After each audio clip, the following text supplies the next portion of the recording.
2 Samuel 13. In the course of time, Amnon, son of David, fell in love with Tamar, the beautiful sister of Absalom, son of David.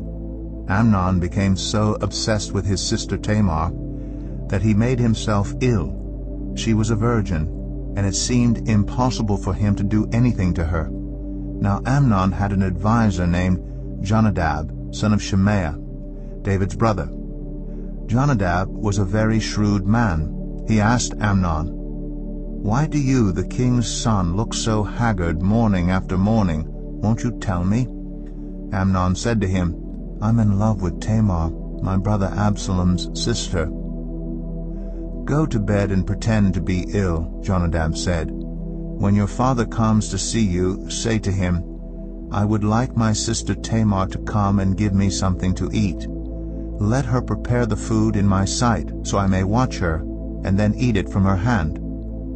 So Amnon lay down and pretended to be ill. When the king came to see him, Amnon said to him, "I would like my sister Tamar to come and make some special bread in my sight, so I may eat from her hand." David sent word to Tamar at the palace, "Go to the house of your brother Amnon and prepare some food for him." So Tamar went to the house of her brother Amnon, who was lying down. She took some dough, kneaded it, made the bread in his sight, and baked it. Then she took the pan and served him the bread, but he refused to eat. "Send everyone out of here," Amnon said. So everyone left him. Then Amnon said to Tamar, "Bring the food here into my bedroom, so I may eat from your hand." And Tamar took the bread she had prepared and brought it to her brother Amnon in his bedroom. But when she took it to him to eat, he grabbed her and said, "Come to bed with me, my sister." "No, my brother," she said to him, "don't force me. Such a thing should not be done in Israel. Don't do this wicked thing. What about me? Where could I get rid of my disgrace? And what about you? You would be like one of the wicked fools in Israel. Please speak to the king. He will not keep me from being married to you." But he refused to listen to her, and since he was stronger than she, he raped her.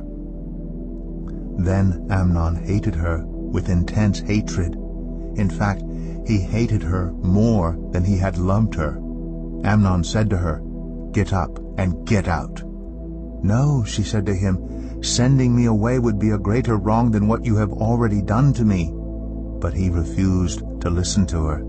He called his personal servant and said, "Get this woman out of my sight and bolt the door after her." So his servant put her out and bolted the door after her. She was wearing an ornate robe, for this was the kind of garment the virgin daughters of the king wore. Tamar put ashes on her head and tore the ornate robe she was wearing. She put her hands on her head and went away weeping aloud as she went. Her brother Absalom said to her, "Has that Amnon, your brother, been with you? Be quiet for now, my sister. He is your brother. Don't take this thing to heart." And Tamar lived in her brother Absalom's house, a desolate woman. When King David heard all this, he was furious. And Absalom never said a word to Amnon, either good or bad. He hated Amnon because he had disgraced his sister Tamar. 2 years later, when Absalom's sheep shearers were at Baal-Hazor, near the border of Ephraim, he invited all the king's sons to come there. Absalom went to the king and said, "Your servant has had shearers come. Will the king and his attendants please join me?" "No, my son," the king replied. "All of us should not go. We would only be a burden to you." Although Absalom urged him, he still refused to go, but gave him his blessing. Then Absalom said, "If not, please let my brother Amnon come with us." The king asked him, "Why should he go with you?" But Absalom urged him, so he sent with him Amnon and the rest of the king's sons. Absalom ordered his men, "Listen, when Amnon is in high spirits from drinking wine, and I say to you, 'Strike Amnon down, then kill him,' don't be afraid. Haven't I given you this order? Be strong and brave." So Absalom's men did to Amnon what Absalom had ordered. Then all the king's sons got up, mounted their mules, and fled. While they were on their way, the report came to David, "Absalom has struck down all the king's sons. Not one of them is left." The king stood up, tore his clothes, and lay down on the ground, and all his attendants stood by with their clothes torn. But Jonadab, son of Shemaiah, David's brother, said, "My lord should not think that they killed all the princes. Only Amnon is dead. This has been Absalom's express intention ever since the day Amnon raped his sister Tamar. My lord the king should not be concerned about the report that all the king's sons are dead. Only Amnon is dead." Meanwhile, Absalom had fled. Now the man standing watch looked up and saw many people on the road west of him, coming down the side of the hill. The watchman went and told the king, "I see men in the direction of Horonaim, on the side of the hill."